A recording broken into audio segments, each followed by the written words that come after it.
बाटो चाहिँ अलिकति बिग्रेको रहेछ, गर्दाखेरि भुवाभरको गाडी जति सबै अगाडि पछाडिको लाइन लाएर बसेछ। यो पाराले काठमाडौँ कतिखेर पुग्ने हो?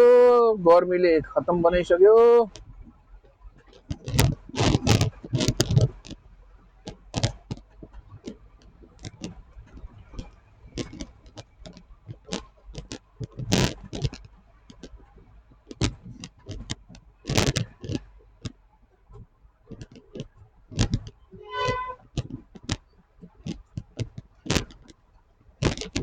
लाइन अझै निकै उतैसम्म छ। धन्न हामी लक्की भयौँ, हाम्रो लाइन चाहिँ हिँडिहालेको छ र उतापट्टिको आएको लाइन चाहिँ रोकिएर बसेको छ।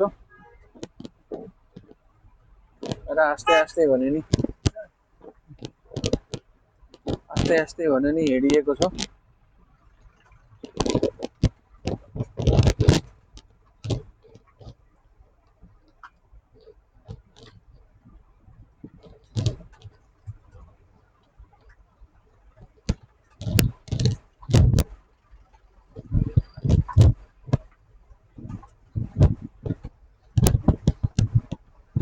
खै कहाँसम्म बिग्रिएछ यो बाटो?